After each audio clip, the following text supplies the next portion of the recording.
दोस्तों, कुछ technical issue के कारण हम सब शक्तियों पे पूरी चर्चा नहीं कर पाए थे। अगले भाग में अब देखते हैं क्या है।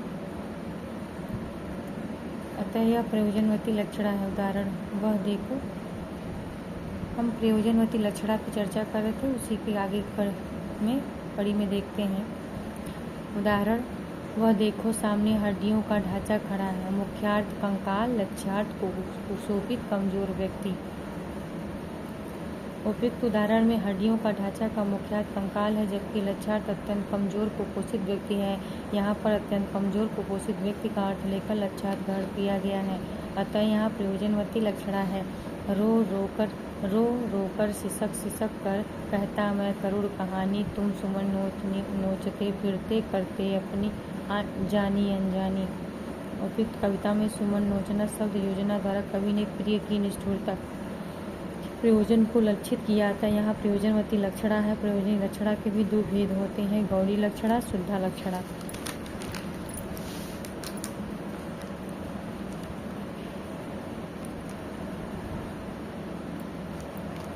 गौड़ी लक्षणा गुण के आधार पर, जहाँ मुख्यार्थ समान रूप धर्म सादृश्य संबंध के आधार जहाँ मुख्यार्थ को बाधित करके समान रूप धर्म सादृश्य संबंध के आधार पर अन्य अर्थ लिया जाता है, वहाँ गौड़ी लक्षणा होती है। इस लक्षणा में उपमा और रूपक जैसे सादृश्य मूल अलंकारों का वैशिष्ट्य दिखाई देता है।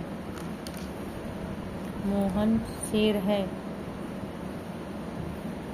उपयुक्त उदाहरण में मोहन को वीरता का गुण दिखाने के लिए शेर कहा गया है, अर्थात मोहन और शेर में सादृश्य संबंध है।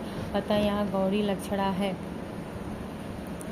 रनित भृंग घंटावली, झरित दान मधुनीर, मंद मंद आवत चलायो कुंजर कुंज समीर बिहारी। यहाँ बसंत ऋतु में हाथी का आरोपण किया गया है। इस आरोपित गुण के कारण ही यहाँ गौड़ी लक्षणा है। गौड़ी लक्षणा के भी दो भेद हैं, सारोपा लक्षणा, साध्यावसाना गौड़ी लक्षणा। सारोपा गौड़ी लक्षणा एक वस्तु का दूसरी वस्तु में भेद ज्ञापन आरोप सारोप गौड़ी लक्षणा कहलाती है। इससे उपमेय उपमान अभेद आरोप करते हुए लक्ष्यार्थ की प्रतीति की जाती है। रूपक अलंकार से संबंधित समीपद सारोपा गौड़ी लक्षणा के उदाहरण होते हैं। उदित उदय, उदिगिरी मंच पर रघुवर बाल पतंग। यहाँ गिरि रूपी मंच पर राम रूपी प्रभात कालीन सूर्य का उदय देखकर उपमेय पर उपमान का भेद आरोप किया गया था। यहाँ सारोपा गौड़ी लक्षणा है। लक्षणा उपमेय उपमान उपमेय व्यक्तिगत व्यक्ति और उपमान प्रकृति प्रवृत्ति। लक्षणा के रूढ़ि लक्षणा है, प्रयोजनवती लक्षणा, फिर प्रयोजनवती लक्षणा की गौड़ी लक्षणा और शुद्धा लक्षणा। गौड़ी लक्षणा के सारोपा गौड़ी लक्षणा और साध्यवसाना गौड़ी लक्षणा। शुद्धा लक्षणा के दो भेद हैं, उपादान लक्षणा, लक्षण लक्षणा।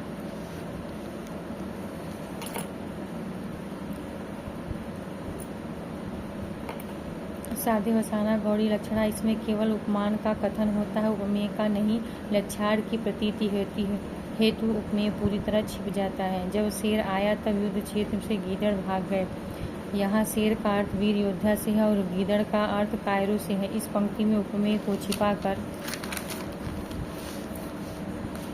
केवल उपमान का कथन करने के कारण साध्यवसाना गौड़ी लक्षणा है। कलियों को उन्मुख देखा सुनते वह करुण कहानी, फिर देखा उड़ जाते भी मधुकर को कर मनमानी। यहाँ उपमान रूपक में कलियों को भ्रमर की शोषक वृत्ति की गरुड़ कहानी सुनते और फिर भंवरे के मनमाने ढंग से एक फूल का रस चूस कर दूसरे फूल पर गुंजार करते प्रस्तुत किया गया है। यहाँ कलियों उपमान और मधुकर उपमान का बखान है, उपमेय का नहीं। अतः यहाँ साध्यवसाना गौड़ी लक्षणा है। शुद्धा लक्षणा, यहाँ गुण सादृश्य को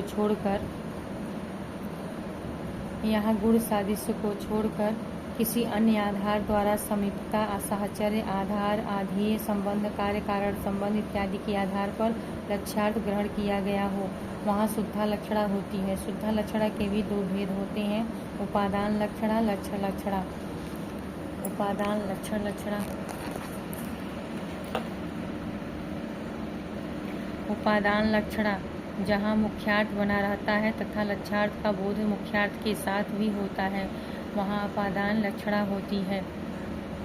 लाल टोपी आ रही।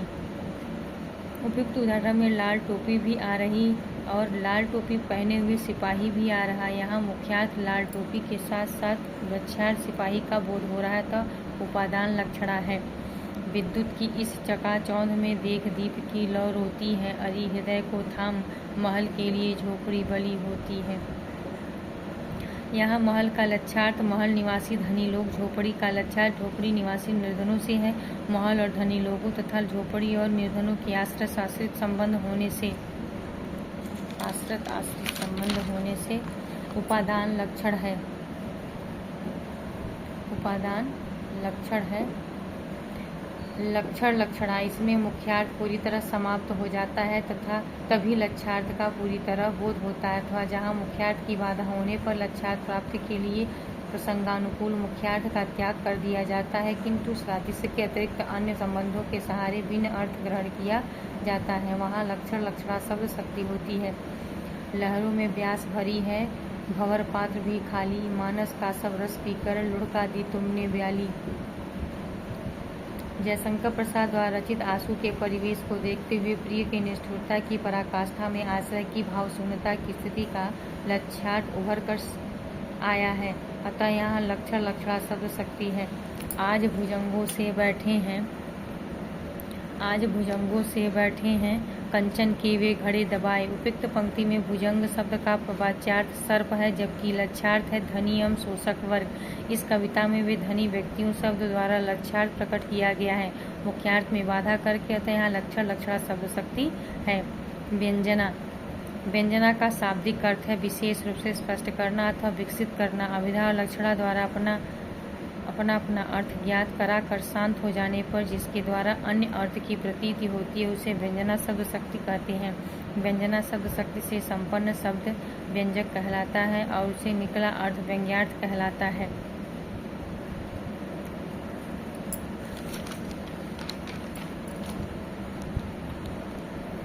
मोहन के पास एक गधा है, अभिधा। मोहन गधा है, लक्षणा।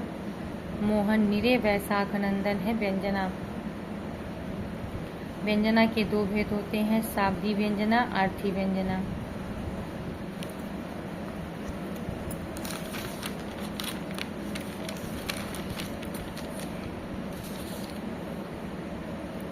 अब हम इसके वीडियो को स्टॉप करते हैं, अगली कड़ी में दूसरा वीडियो बनाएंगे।